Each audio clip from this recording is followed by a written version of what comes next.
ante todo, muchísimas gracias. Vamos a hacer una pequeña prueba técnica, chicos. Díganme si todos ven bien acá lo que estoy mostrando por pantalla. Sí. Excelente. Y Perfecto. ahora, si hago así,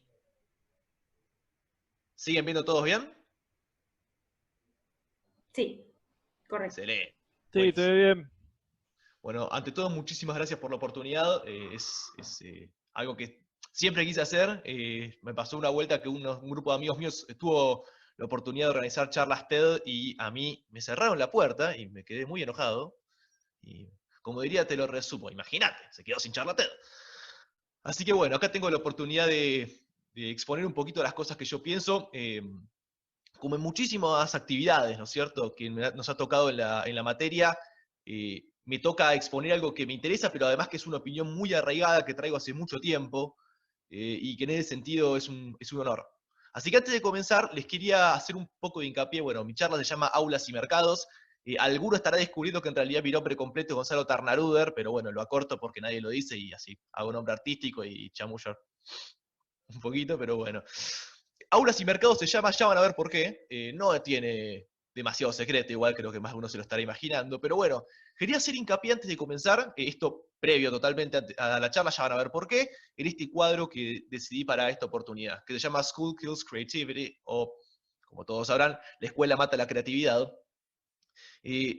Primero que todo, el significado artístico es obvio, ¿no? Como capaz un chico vuelca su subjetividad y inunda mancha de color una clase que de otra manera está vacía de contenidos, blanco y negro. Fíjense que los alumnos tienen números en las caras, es decir, realmente como un significado bastante claro, ¿no? Y fíjense cómo la hoja del pibe tiene una F, que es un desaprobado, y tiene un montón de cosas importantes, y todos tienen A, B, notas de aprobación, pero están del lado del aburrimiento, si se quiere, ¿no es cierto? Pero lo que yo quería subrayar de este cuadro es que este cuadro parece que está dibujado a lápiz y acuarelas, pero en realidad es digital, lo dice ahí en el apócope. Y no lo encontré en una galería de arte, lo encontré en un sitio web. A tal punto que yo no sé cómo se llama el autor, lo traté de contactar, le mandé un mail y no me respondió. Así que tengo que poner su nombre de usuario, que es U/Mental Foundry. Un poquito para ir pensando los consumos, ¿no? Cómo van variando los consumos culturales con la llegada de la tecnología, que es algo que vamos a estar adentrándonos un poquito en la charla. Ahora sí, como diría el misionero, 3, 2, 1, tiempo. Arranco con una pregunta bastante sencilla. Si yo les pregunto cuál es el mayor de esta secuencia de números, calculo que absolutamente nadie tiene problema en decirme que es el 38. Y si les pregunto por qué es el 38, calculo que absolutamente nadie va a tener problema en responderme algo como porque sé contar. Y porque no ves, es el mayor, está ahí. Pero ¿qué otro va a ser? Me vas a preguntar. Y yo cuando te pregunto, ¿cómo sabes? No te estoy preguntando, no estoy cuestionando el saber, te estoy preguntando sobre el mecanismo que utilizas para detectar ese número.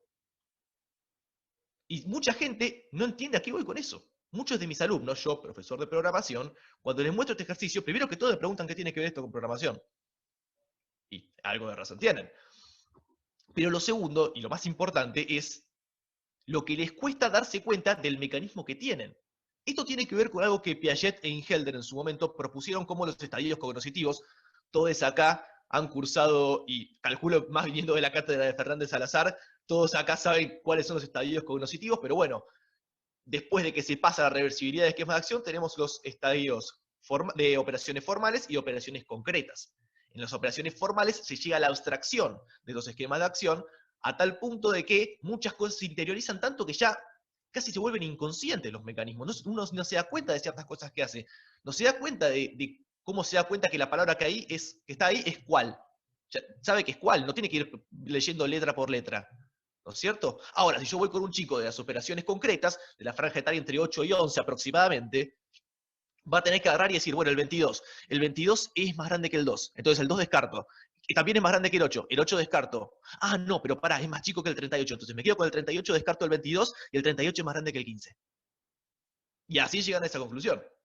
Ahora bien, a la hora de transmitirle esto a una computadora, en código, a la hora de programar propiamente dicho, es más necesaria la forma de pensar el problema que tiene un niño de las operaciones concretas que el de las operaciones formales. Y esto me lleva a una duda general que he tenido como profe de programación ya 5 años.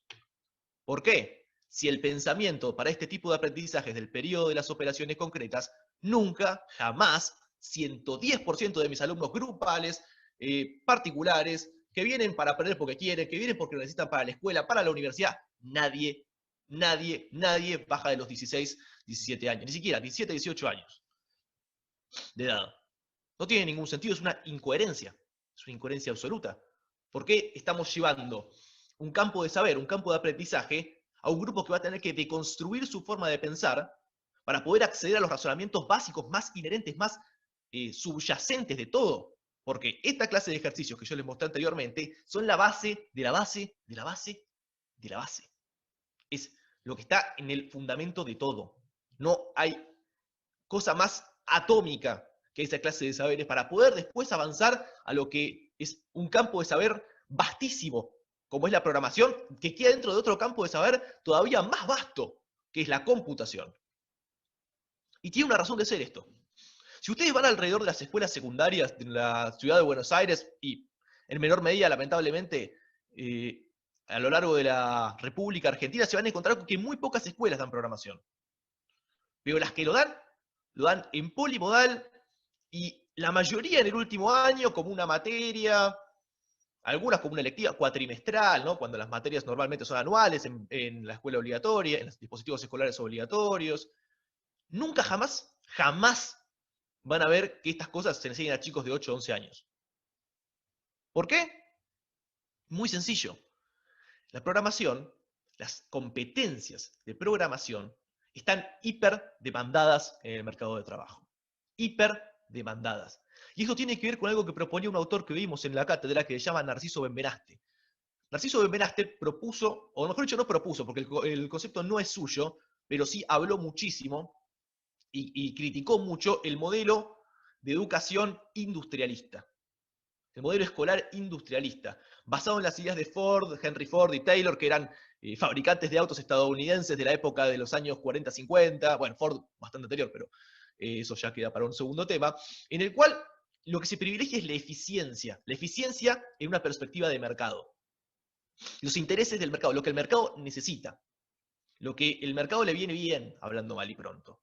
Y lo que el mercado necesita, a los ojos de las competencias de programación, son pibes jóvenes que no necesiten demasiado dinero para vivir, que no necesiten condiciones laborales extravagantes, que no se vayan a sindicalizar, que quieran hacer pasantías, para después más pasantías, para después un contrato a tanto tiempo.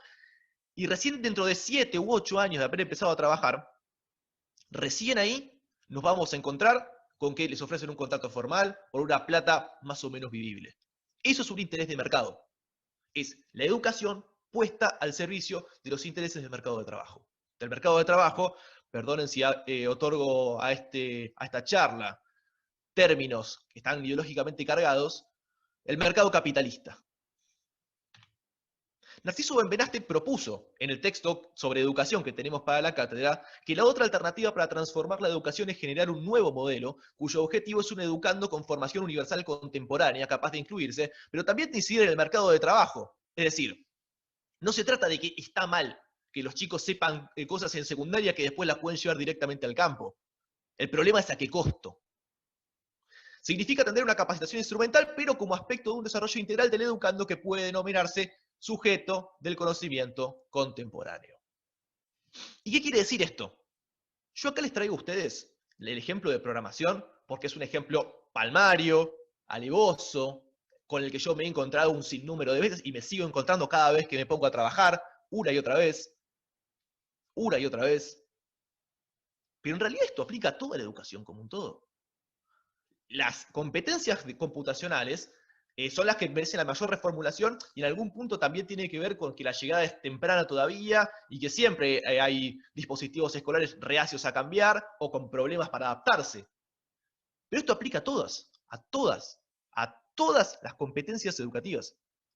Y esto ya lo vamos a seguir viendo más adelante. Pero antes de eso, quiero hacer un stop a tanta crítica rígida y hacer algo que hacen todas, absolutamente todas las charlas TED que he visto en mi vida, salvo alguna que otra excepción. Levante la mano el que vio este episodio.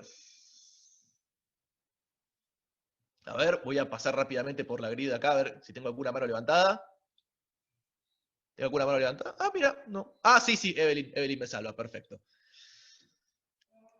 Este episodio de Black Mirror, una serie que se las recomiendo muchísimo, es bastante catastrófica, véanla en un día que tengan buen humor o tengan algo para ver después que los calme un poquito, porque si no se van a pegar una depresión horrible, pero es una gran serie. Habla de este capítulo en el cual un universo distópico no, bastante actual, muestra cómo una persona totalmente adicta a las redes sociales sufre consecuencias horribles que no les voy a spoilear. Pero bueno, sufre consecuencias horribles en base a su adicción a las redes sociales. La adicción a las redes sociales lo vimos en un documental con mi grupo del trabajo grupal, que se lo dejé recomendado en la actividad de debate de esta semana. Es un problema que hemos visto desde la década del 10 hasta ahora, que ya estamos comenzando la época del 20, con unos fenómenos sociales gravísimos. El nivel de hospitalizaciones por depresión, el nivel de hospitalizaciones por anorexia, por trastornos alimenticios, el nivel de suicidio adolescente se fue por encima del techo. Y se fue por encima del techo porque llegó primero el mercado que la capacidad de la gente para aprender a ser consciente de su consumo. En los albores de Internet, al principio de la historia de Internet, había mercado capitalista, había empresas de computadoras, servidores, ISPs, o sea, las empresas que sirven el servicio de Internet, habían empresas que te vendían productos, a las primeras redes sociales, los BBS, pero estaba acotado a un sector casi sectario, valga el juego de palabras, que estaba muy formado, hacía falta estar muy formado para poder usar Internet. Y en ese sentido, los influjos del mercado se fueron relajando, porque eran sujetos conscientes, que tenían otros problemas, le costaba adaptarse en sociedad, etcétera, etcétera, pero eran sujetos conscientes de su consumo. Conforme se masivizó Internet, redes sociales, Netflix, Spotify, YouTube, no como el YouTube de antes, sino como el YouTube de ahora, empezó a llegar al mercado antes que la capacidad de los usuarios. Y los resultados están a la vista. Son gravísimos. Son gravísimos, compañeros y compañeras. Son gravísimos.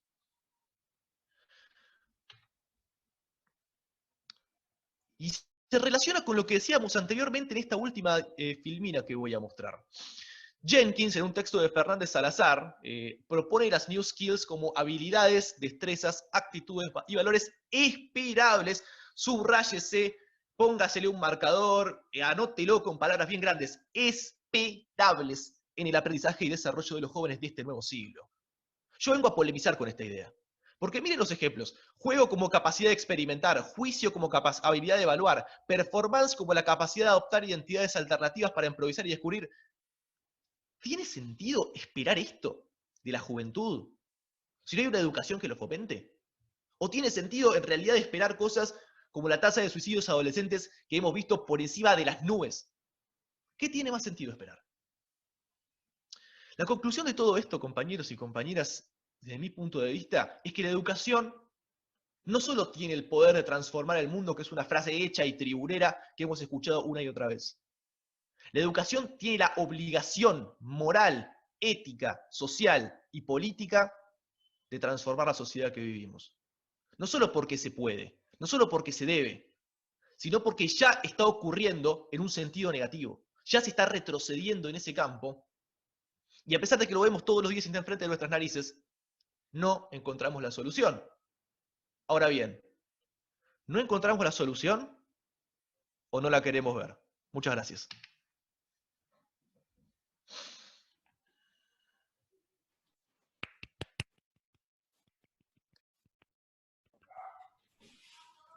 Ahí estamos. Bueno, muchas gracias. Y los aplausos. Voy a parar acá la grabación. Estás muteado. Aplausos virtuales, que digamos. Aplausos. Ahí vi uno que puso